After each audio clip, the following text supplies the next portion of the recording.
नमस्कार दोस्तों। हम आज बात करेंगे वरिष्ठ अध्यापक अर्थात ग्रेड सेकंड जिसे हम कहते हैं, प्रचलन में जनरली यही है कि फर्स्ट पेपर का जो सिलेबस है, जो राजस्थान लोक सेवा आयोग ने 25 सितंबर को अर्थात कल ही जारी किया है। तो कल जारी इस सिलेबस में क्या क्या चेंजेस हुए, क्या कुछ जुड़ा, क्या कुछ घट गया, हम इस सत्र में उन बिंदुओं पे बात करेंगे। और इसके साथ साथ हम बात करेंगे कि किस पार्ट के लिए आपको बदलते पैटर्न के अनुसार किस स्रोत का सहारा लेना चाहिए। मेरा महज एक सुझाव है ये, आप अपने हिसाब से भी पढ़ सकते हैं। थोड़ा बहुत मैं मेरा सजेशन दूंगा कि आप ये चीज़ें कर सकते हैं। तो सबसे पहले हम चेक करेंगे कि आरपीएससी ने पहले ग्रेड फर्स्ट का सिलेबस चेंज किया था, जिसकी वीडियोस हमने डाल दिए थे फर्स्ट पेपर का, और सेकंड मेरा हिस्ट्री है तो मैंने हिस्ट्री का डाल दिया था। अभी ग्रेड सेकंड का चेंजेस किया है तो फर्स्ट पेपर का अभी डाल रहा हूँ, और सामाजिक जो मेरा विषय है इस पे मैं कल वीडियो अपलोड कर पाऊंगा। तो आज हम बात करेंगे, इसमें दो चीज़ों को ध्यान में रखा जाएगा। पहला, चेंज क्या हुआ है, और दूसरा, उसके लिए बेस्ट सोर्स क्या हो सकता है मेरे मतानुसार। हो सकता है आप अपना चेंज कर सकते हो, अपने हिसाब से पढ़ सकते हो, बट मैं क्या मानता हूँ उस अनुसार। देखो, ये 200 अंकों का पेपर है, और आप यूँ समझ लीजिए कि काफ़ी महत्वपूर्ण भूमिका निभाता है। और अगर मैं बात करूं इसमें, तो 200 अंक है, तो आपको पता है कि इसमें मेरिट के लिए भी ज़रूरी है, और अब 40% का रूल्स भी है। तो ऐसी स्थिति में आपको इसमें बहुत सजग रहना होगा। इस बार कई विषय के ऐसे स्टूडेंट हैं जिनका सेकंड में पेपर अच्छा चला गया वरिष्ठ अध्यापक का, लेकिन फर्स्ट में डिस्क्वालीफाई हो रही है। तो पहले हमने भी एक वीडियो बनाया था जिसमें थोड़ा सा मिस इंटरप्रिटेशन, मेरे से गलत व्याख्या हो गई थी। हालांकि मेरे जैसे जिम्मेदार व्यक्ति को ऐसा नहीं करना चाहिए था, लेकिन हालांकि हमने कोई इंटेंशनली नहीं वीडियो बनाया था वो। उस नियम को समझने में मेरे से थोड़ी त्रुटि हुई थी, इसलिए मैंने वीडियो भी कल डिलीट कर दिया था वापस। तो 40% का जो रूल्स हैं वो बेसिकली दोनों पेपर में सेपरेट सेपरेट लाने अनिवार्य है। ठीक है। SC ST को 5% छूट है, और दिव्यांग और जो एक्स और मैंने उनके लिए ऐसी कोई बाध्यता नहीं है। हालांकि इस पर मैं एक और अलग सी वीडियो भी डालूंगा, उस पर अपन और डिटेल से बात करेंगे। ठीक है। अब हम मूल पॉइंट पे आते हैं। तो 200 अंकों का है, और इसमें 100 प्रश्न आते हैं टोटल, और 100 प्रश्न बड़े महत्वपूर्ण है। इसमें 60-65 का स्कोर होता है, तो काफ़ी अच्छा स्कोर माना जाता है।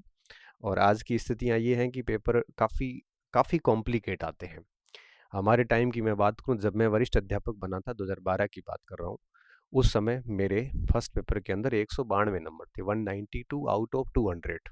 मतलब आप सोचिए कि मेरे उस समय कट कटा के 96 प्रश्न सही थे।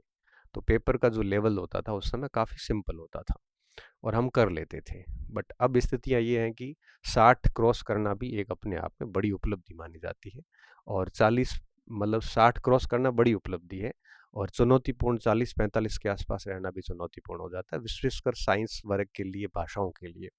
तो इस पेपर को कैसे मैनेज करना, हम उस पर बात करेंगे। सबसे पहला जो पोर्शन है इसमें, वो है राजस्थान जी के। देखो, मैं आपको बता दूं कि इसमें है क्या क्या। इसमें आपके राजस्थान का जीके है, राजस्थान का जीएस है, इसमें इंडिया का जीएस है, और इसमें आपकी साइकोलॉजी है। तो कुल मिला के 20 की साइकोलॉजी आ जाती है, और लगभग लगभग आपके ऐसा यूँ समझ सकते हो कि 40 का 40-45 के आसपास आपके, ऐसा कोई फिक्स विभाजन नहीं किया इन्होंने। 45 के लगभग 60 तक भी आ जाते हैं। तो ये 60 के आसपास राजस्थान जीएस रहता है, और बाकी का 20 के आसपास इंडिया का जीएस रहता है। तो कुल मिला के बात ये है कि तीनों ही बड़े महत्वपूर्ण रोल में है। तो अब हम सबसे पहले पहला जो भाग है उस पे बात करेंगे, और पहला भाग किसका है? पहला भाग है राजस्थान का भौगोलिक, ऐतिहासिक, सांस्कृतिक, सामान्य ज्ञान। ठीक है। इसमें राजस्थान की भूगोल भी है, राजस्थान की इकोनॉमी भी है, और राजस्थान का आपके इतिहास, संस्कृति भी है। तो हमें कैसे करना है, मैं उस पर बात करूंगा। देखिए, इसमें आपके कोई चेंज नहीं हुआ है, जैसा पहले था वैसे ही रहा है। हाँ ठीक है, थोड़ा सा जैसे पहले केवल वनस्पति शब्द था, तब इन्होंने ये प्राकृतिक वनस्पति प्राकृतिक शब्द एक्स्ट्रा ऐड किया है। पहले जनसंख्या जनगणना जनसंख्या की विशेषताएं वगैरह थी, तो उन्होंने इस बार एक ही शब्द में लिख लिया जनसांख्यिकी विशेषताएं, डेमोग्राफिक जो फीचर्स हैं वो। जनसांख्यिकी विशेषताओं में जनगणना ही नहीं बल्कि ये भी पढ़ना पड़ता है कि 1901 से लेके 2011 तक की जो जनगणना है, इसकी ट्रेंड क्या रही है। ऐसे प्रश्न आते हैं ना कि वृद्धि दर घटी है, कि कब घटी थी, कब बढ़ी थी, वृद्धि दर क्या रही है, तो सारे ट्रेंड हमें समझने पड़ते हैं, सारे ट्रेंड पूछे जाते हैं। कि जैसे मान लो कि ये आ सकता है कि 1991 से 2011 तक लगातार लिंगानुपात बढ़ा है या वृद्धि दर घटते हुए बढ़ी है, तो ये सारे ट्रेंड इसमें आते हैं। तो आप इसमें केवल 11 की जनगणना पढ़ के मत छोड़ना, बल्कि इसमें सारी की सारी डेमोग्राफिक विशेषताएं आपको पढ़नी होती है। तो ये देखो, इसमें भौतिक विशेषताएं, जलवायु, अपवाह तंत्र, प्राकृतिक वनस्पति और उद्योग वगैरह, इसमें देखो ये जो नीचे के पोर्शन है ये बेसिकली अर्थव्यवस्था में भी आते हैं, समीक्षा में आते हैं, और साथ में ये आपके भूगोल में भी आते हैं। जैसे कृषि है तो कृषिगत उद्योग हो गए, कृषिगत उद्योग हो गए, कृषिगत फसलें हो गई, ये सारे पोर्शन तो आपके कृषि में आते हैं भूगोल के अंदर। और राष्ट्रीय आय में कृषि का योगदान हो गया, एग्रीकल्चर की सरकार की जो योजनाएं हैं ये हो गई, ये सारा आ जाता है इकोनॉमी के अंदर। उसी तरह से पशुपालन का है, उसी तरह से डेयरी का है, और उद्योगों में भी यही स्थिति है कि सरकार की जो पॉलिसी है उसमें उद्योगों के लिए क्या क्या नीतियाँ आ रही है, पुराने कौन से उद्योग वगैरह है वो आपके भूगोल में चले जाते हैं। तो आपको इस पोर्शन के लिए आर्थिक समीक्षा भी पढ़नी है और साथ में भूगोल भी पढ़नी है। आर्थिक समीक्षा में आपको केवल एक ये कृषि वाला टॉपिक देखना है, दूसरा आपको उद्योग वाला टॉपिक देखना है, तीसरा आपको पर्यटन वाला टॉपिक देखना है। ये इकोनॉमिक समीक्षा से देखने हैं, और भूगोल से ये आपको सारे ही देखने हैं। तो कुल मिला के यह भूगोल और अर्थव्यवस्था का सेगमेंट है। यहाँ से लगभग 10-12 प्रश्न है वो देखने को मिलते हैं। हालांकि अपने को इस चीज़ों का ध्यान कम रखना है, हमारे को तो पूरा ही पढ़ना है। अब इसके लिए चेंज कुछ भी नहीं हुआ, ये पिछले वाला सेम है। अब आप मुझे पूछोगे सर इसके लिए कौन सी बुक्स पढ़ी जाए।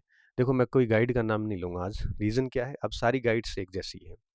मैं कोई भी गाइड बताऊंगा सब एक दूसरे की कॉपी होती है, कोई चेंज नहीं होता, सब में लास्ट में बराबर प्रश्न आते हैं। तो जो भी आपके पास गाइड है वो बेस्ट है। अब मैं बात करूंगा, मुझे सिर्फ किताबों के नाम बोलने हैं। क्यों? क्योंकि आजकल आरपीएससी के पेपर की जो लैंग्वेज है वो बुक्स के ऊपर आती है।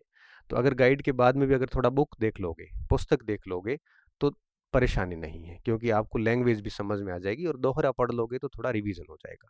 तो एक गाइड के साथ में अगर एक बुक देखते हो, तो मुझे लगता है कि हरिमोहन सक्सेना का जो लेटेस्ट एडिशन आया हुआ है अभी 2024 25 का एक आया हुआ है मेरे हिसाब से, मैंने कल ही देखा था, तो उसमें ये सारी चीज़ें बहुत बढ़िया से कवर हो रखी है।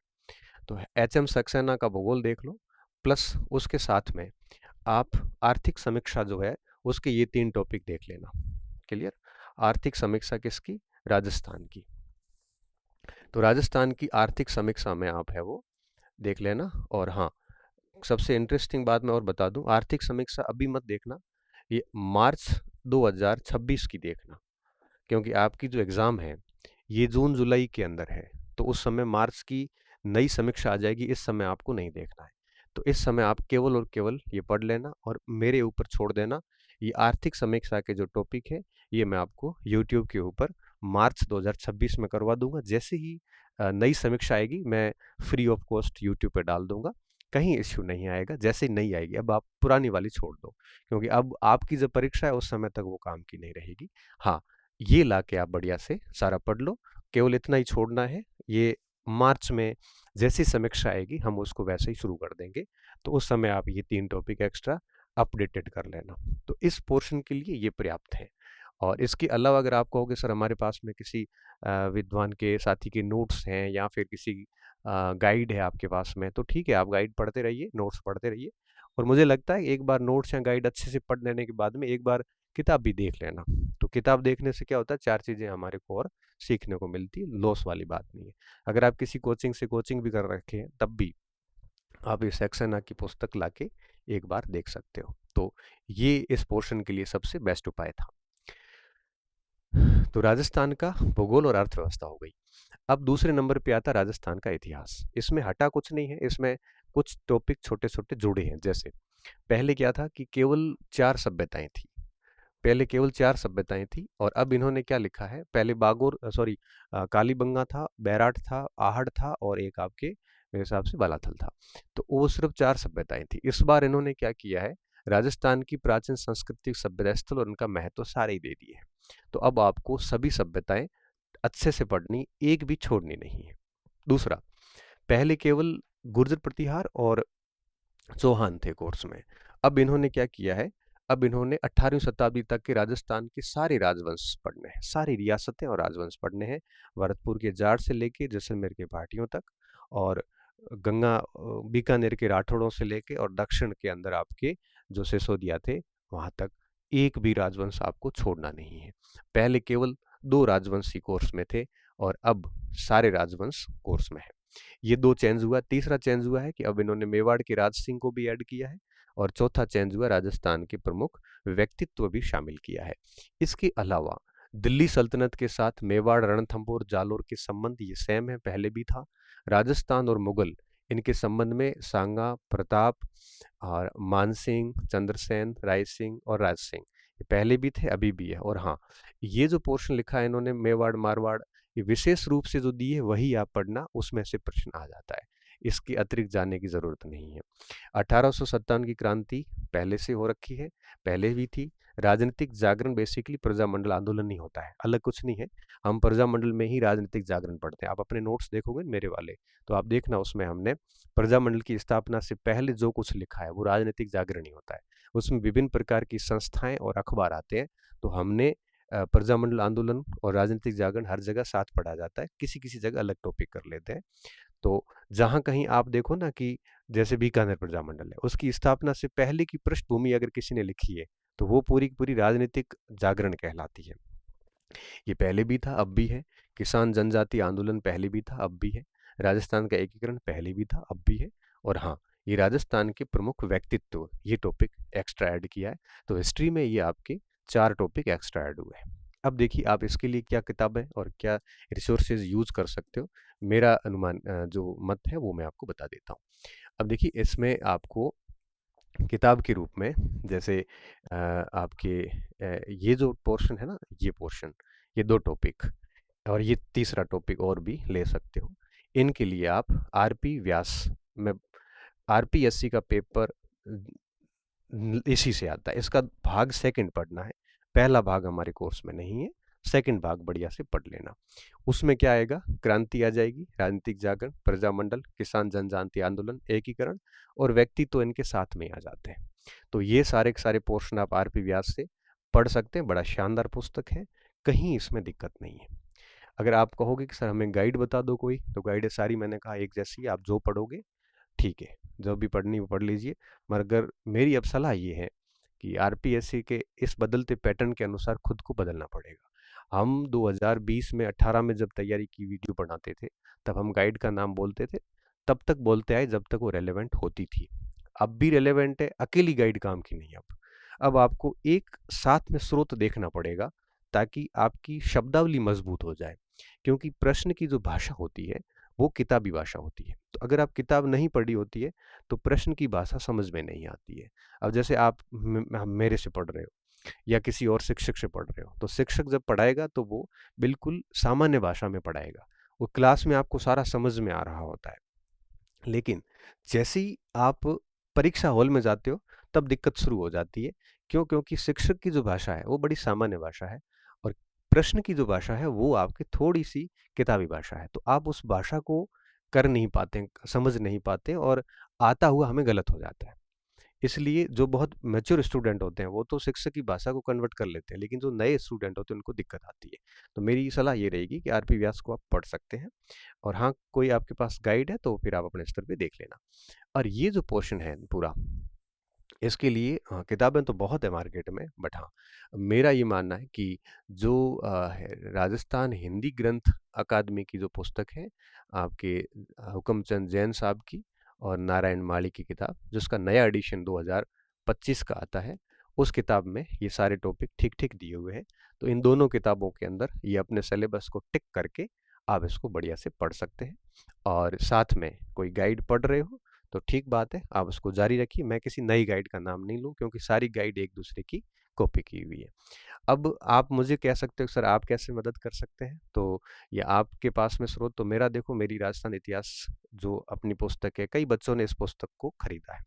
इस पुस्तक के अंदर हमने, मैं आपको बता दूं, इस पुस्तक में आरपी व्यास का सारा कंटेंट हमने महत्वपूर्ण ले लिया है।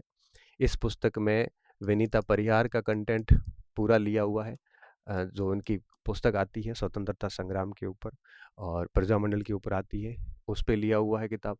इसके ऊपर हमने पेमाराम को साथ में लिया है। इसमें मैंने आपके जो पनगाड़िया साहब की किताब आती है उसको लिया है। ये सारी किताबों का जो सार है वो इस पुस्तक में लिया, और साथ में ये जैन माली की किताब भी ले ली है। आरबीएससी की किताब का कंटेंट भी इसमें शामिल है। तो कहने का मतलब है ये 450 पेज की पुस्तक है, मेरी बुकलेट हैंड रिटन है, तो इसमें ये मैंने सारा ले लिया है। तो आप चाहो कि भाई ये इतनी सारी नहीं पढ़ी जाएगी, तो आप ये पढ़ सकते हो, एक बार चेक कर सकते हो अगर आपको लगे कि हाँ काम की है। और ये अभी जारी की थी कुछ समय पहले, तो सेकंड ग्रेड परीक्षा से थोड़ी पहले जारी करी थी। हालांकि मैंने प्रूफ सहित वीडियो तो नहीं बनाया, बट आप अगर इस किताब को लेके सेकंड ग्रेड के पेपर लेके मिलाओगे तो आपको चारों ग्रुप में एक एक दो दो सवाल बाहर मिलेंगे, बाकी लगभग मिल जाएगा। अब जिन्होंने इस पुस्तक को ले लिया है तो उनको इनमें से कौन से टॉपिक छोड़ने हैं वो मैं बता देता हूँ। देखो, आपको राजस्थान की प्राचीन सभ्यताएं 28 पेज में है, पूरी पढ़नी है। क्यों? क्योंकि अब इन्होंने सिलेबस में पूरी दे दी है, छोड़ा कुछ भी नहीं। तो मैंने इसमें ऑलरेडी पहले से पूरी दे रखी है। पहला टॉपिक कंप्लीट पढ़ लेना। उसके बाद में दूसरा और तीसरा जो टॉपिक है, ये वैसे तो सेकंड ग्रेड के कोर्स में नहीं है, परंतु अगर आप इसको पढ़ते हैं तो आपको राजवंश और बढ़िया से समझ में आते हैं। ठीक है, तो मैं सलाह ये दूंगा कि अगर आप पढ़ लोगे तो ज़्यादा बड़ा नहीं है, क्योंकि ये आपके 17 पेज है टोटल। तो अगर पढ़ लोगे तो आपकी अंडरस्टैंडिंग और बढ़िया होगी।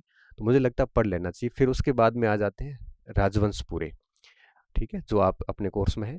उसके बाद में ये सारे के सारे संबंध और ये पूरी व्यवस्था आ जाती है।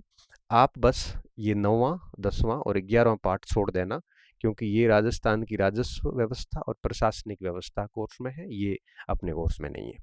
इसके अलावा आप नीचे जो है राजपुताने में कंपनी की सर्वोच्चता पढ़ लेना, क्रांति होगी, किसान जनजाति आंदोलन, जन जागरण, प्रजामंडल, एकीकरण और प्रमुख व्यक्तित्व। तो इतिहास के सारे टॉपिक इसमें बहुत अच्छे से कवर है। बस 3 और 2 5 टॉपिक एक्स्ट्रा है, इसको आप छोड़ना चाहें तो छोड़ सकते हैं। कौन से एक्स्ट्रा है? दूसरा, तीसरा, 9वां, 10वां और 11। ये टॉपिक आप जिन जिन बच्चों ने राजस्थान इतिहास की ये पुस्तक, जिन जिन क्या ये 12,000 बुक कॉपियाँ जहाँ तक मेरी सूचना में है जा चुकी है, तो उन बच्चों को ये टॉपिक नहीं पढ़ने हैं। ठीक है, इसलिए मुझे ये बताना ज़रूरी था। और जिन्होंने इस पुस्तक को पढ़ लिया है तो मैं ये कहूँगा कि उनके लिए इन पुस्तकों में ज़्यादा कुछ है नहीं, जितना हमने इसमें ले लिया। फिर भी आप देखना चाहें तो आपकी इच्छा है, मैं मना नहीं करूँगा। और इसमें बहुत अच्छे से डिटेल से हमने लिख रखा है। तो इसमें आपको ये चीज़ ध्यान रखनी है, ये छोड़ना है। ये आपको ऑफलाइन सेंटर पे भी मिल जाती है और ऑनलाइन भी।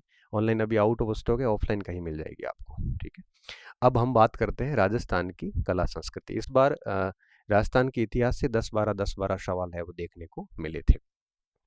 राजस्थान की कला संस्कृति, देखो कला संस्कृति इसमें कवर हो जाएगी, जैन एंड माली में साथ में कवर हो जाती है। और इसके साथ में कोई गाइड पढ़ लोगे, आपके पास कोई है तो पढ़ लेना, उसमें भी ये सारा कवर हो जाएगा। 3 चीज़ें ऐड करिए, स्मारक ऐड की है, हस्तशिल्प ऐड किया है और नाट्य कलाएं ऐड की है। बाकी सारा का सारा सेम रखा है, हटाया कुछ भी नहीं है। और अपनी बुकलेट की बात करोगे तो अभी ये नहीं आएगी, इस समय जनवरी फरवरी में आएगी, उसमें ये सारे टॉपिक कवर होंगे। तब तक आप वेट करो, ऐसा ठीक नहीं है। आप पढ़ते रहिए किसी भी गाइड से। आपके पास संस्कृति की खूब सारी गाइड्स हैं, जो भी आप गाइड पढ़ोगे संस्कृति की गाइड है, बाकी इसमें भी संस्कृति रखी हुई है। तो मुझे लगता है इसको पढ़ लेना बढ़िया, तो संस्कृति भी आ जाएगी और वो बिंदु भी आ जाएंगे। अब बात आती राजस्थान की राजनीतिक और प्रशासनिक व्यवस्थाएं। इसमें राज्य मानवाधिकार आयोग एक टॉपिक हटाया है। इसके अलावा इसमें काफ़ी कुछ चीज़ें जोड़ी है, जिसमें राजस्थान का उच्च न्यायालय, अधीनस्थ न्यायालय जोड़ा है, संभागीय आयोग, जिला प्रशासन जोड़ा है, ये महिला आयोग, वित्त आयोग, राजस्थान राज्य निर्वाचन आयोग, लोक आयुक्त और रालसा, ये सारे के सारे टॉपिक नए जुड़े हैं। अब राजस्थान में इस समय जो प्रचलित किताब है राजस्थान पॉलिटी की, उसमें देखो जनक सिंह मीणा की किताब जो आती है, ये अगर अपडेट होके आई है तो आप इसको रेफ़र कर सकते हैं, बड़ी अच्छी किताब है। इसके अलावा एक राहुल चौधरी की किताब आती है जो राजस्थान में सबसे लोकप्रिय इस समय चल रही है और लोग काफ़ी पढ़ते हैं इसको। और एक मैंने पिछली वीडियो में गणपत चौधरी की बताई थी, बाड़मेर के हैं, उनकी किताब भी अच्छी किताब है। तो इन तीनों में से आपको जो भी आपके पास में है, तीनों एक ही कैटेगरी की पुस्तकें हैं, और जो भी इनमें आपके पास है वो किताब आप पढ़ लेना अच्छी तरीके से। और पढ़ना एक ही किताब को ही, सारी किताबें पढ़ने की आवश्यकता नहीं है। और इसके साथ में आप अगर हमारे साथी जसकरण जी ने भी एक किताब निकाली थी पिछले एडिशन में, जिसमें बता रहे थे कि 25 में से मेरे 20 एक प्रश्न आए, और सक्सेस पॉइंट में उन्होंने सोल्यूशन वीडियो भी डाला था प्रूफ सहित, ऐसा मुझे बता रहे थे कल। तो उनका अगर नया एडिशन आया तो वो भी आप एक बार देख लेना। आपको फिर इन चारों में से जो भी ठीक लगे, मैं बता रहा हूँ कि जैसे 25 प्रश्न आते हैं टोटल, राजस्थान की नहीं, इसमें भारत की भी पॉलिटी साथ में आएगी चारों, इनकी जसकरण जी के और इनके, भारत की अलग मैं किताब बताऊंगा। तो टोटल 25 में से लगभग 20 एक सवाल लगभग लगभग आ जाते हैं, सब में आ जाते हैं, 18-20 ऐसा सब दावा करते हैं। तो आपको तो क्या करना, दावे पे भली भरोसा मत करो, आप तो पेपर लाओ और साथियों के पास किताब होगी किसी के पास, लेके चेक कर लो, तो आपको आइडिया हो जाएगा। क्योंकि जितना आप खुद से रिसर्च करके पुस्तक लाओगे उतना बढ़िया रहेगा। और मेरा ये मानना है कि एक बार आप रिसर्च करके खुद किताब लेके आ गए तो फिर आप फिर उस किताब से मत मुड़ना मत, फिर किसी के कहने में आके किताब मत चेंज करना, फिर भटकना नहीं है, फिर आपको डबल माइंड होके 3-3 4-4 किताबें नहीं लानी है। इसलिए कहते हैं कि किसी भी परीक्षा को पास करने के लिए सबसे पहले सिलेबस लो, उसको समझो, पुराने पेपर लाओ और पुराने पेपर से किताबों से मैच करो कैसे कुछ चल रहा है। उसके बाद एक एक किताब सेलेक्ट कर लो बढ़िया से, और सेलेक्ट करने के बाद में फिर उन किताबों पे अंधा भरोसा करके अच्छे से पढ़ लीजिए, बस इतना ही काम करना होता है। तो आप इनमें से कोई एक किताब देख के कर सकते हैं। और मैं अगर मेरी बात करूं तो मैं जब राजस्थान पॉलिटी कंपटीशन में पढ़ी थी तो मैंने जनक सिंह मीणा से पढ़ी थी। फिर इसमें दिक्कत ये आई कि मीणा सर की किताब वापस अपडेट नहीं हुई, तब उसके बाद राहुल चौधरी चलने शुरू हुए। और वो काफ़ी किताब बड़ी भी है और काफ़ी बच्चे पढ़ते भी हैं, नो डाउट, प्रश्न भी ठीक ठीक आ जाते हैं। फिर ये किताबें दोनों नहीं है, तो आप एक बार देख लेना। और इनमें से आपके पास ऑलरेडी कोई है तो फिर नई लाने की ज़रूरत नहीं, उसको आप पढ़ते रहिए, क्योंकि फालतू पैसा खराब करोगे, फालतू फिर दिमाग खराब होगा, फिर दो दो मटेरियल हो जाएगा, तो दिक्कत हो जाती है। राजस्थान की समसामयिक घटनाएं, देखो इसके लिए मैं आपको बता दूं, अब दो टॉपिक नए ऐड हुए हैं। पहला, प्रमुख व्यक्ति, स्थान और मुद्दे। दूसरा, योजनाएं सारी। तो अब देखो ये योजनाएं आ जाती है आपके बजट और समीक्षा में, ठीक है, यहाँ आ जाती है। और बाकी जितनी भी घटनाएं हैं, ये सारी की सारी घटनाएं आती है राजस्थान सूजस में।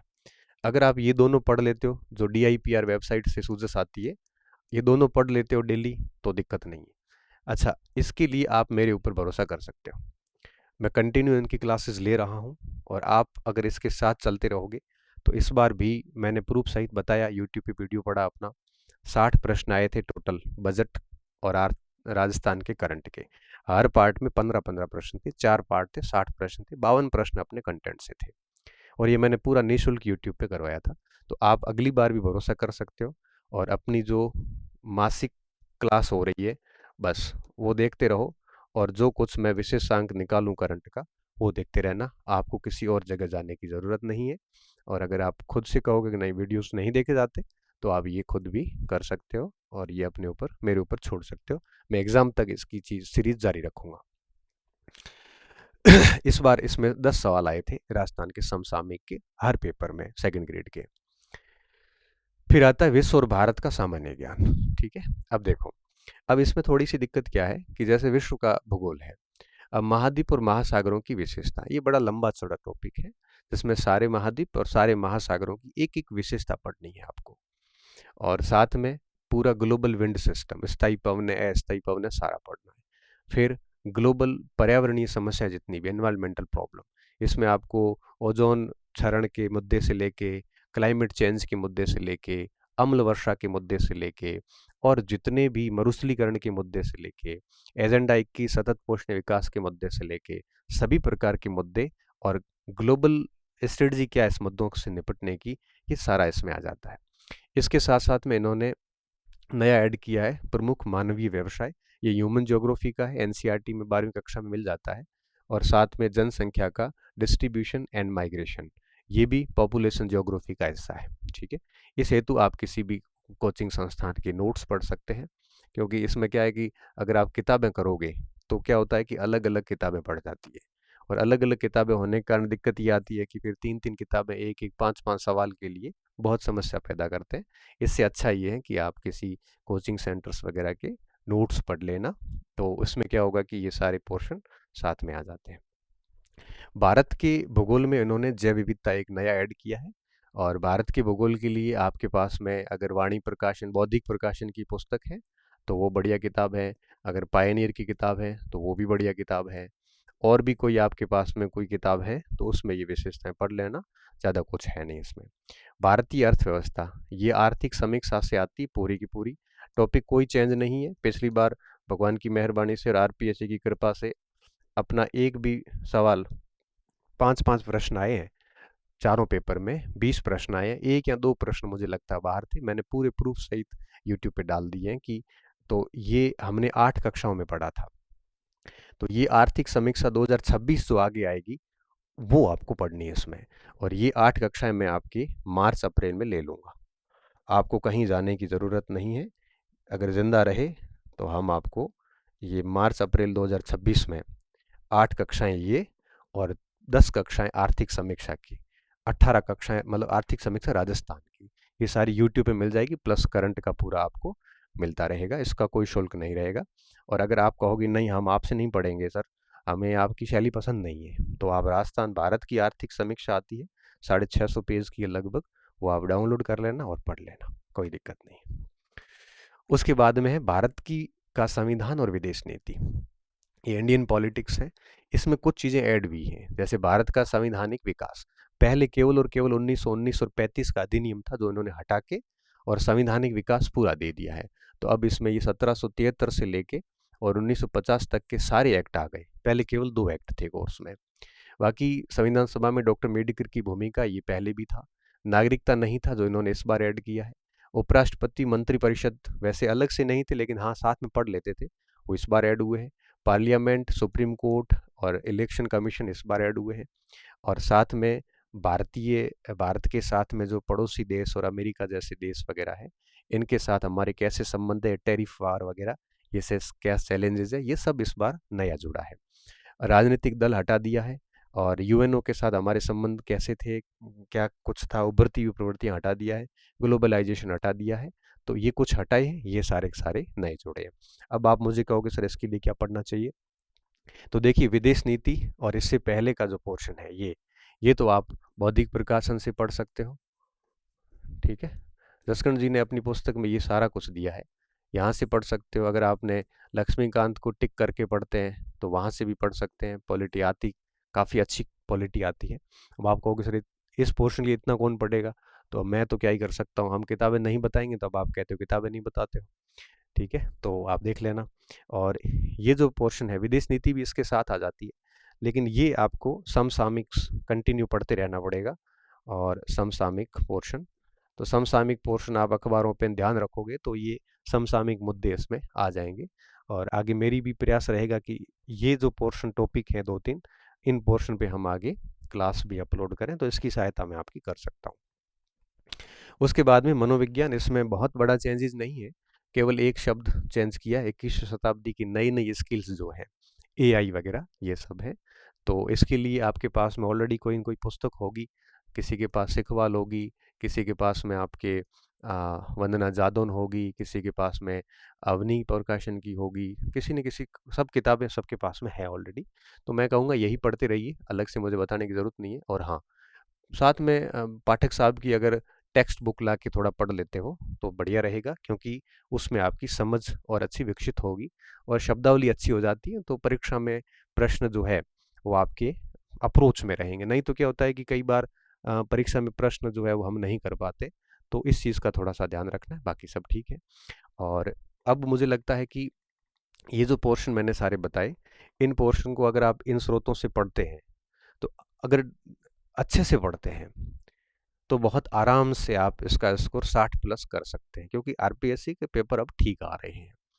आप गलती कहाँ कर रहे हैं, आप फर्स्ट पेपर को इग्नोर करते हैं, आप कहते हैं मेरा राजस्थान जी के अच्छा है, मेरा ये अच्छा है, ये मैं कर लूँगा, ये मैं बाद में कर लूँगा। आप इसको टाइम कितना देते हैं? आप अगर आज से ही परीक्षा तक रेगुलर इसको 2-3 घंटे देंगे, निश्चित तौर पे 3 घंटे, 4 घंटे, 2 घंटे और लगातार दोगे, तो ये पेपर बहुत अच्छा हो जाएगा।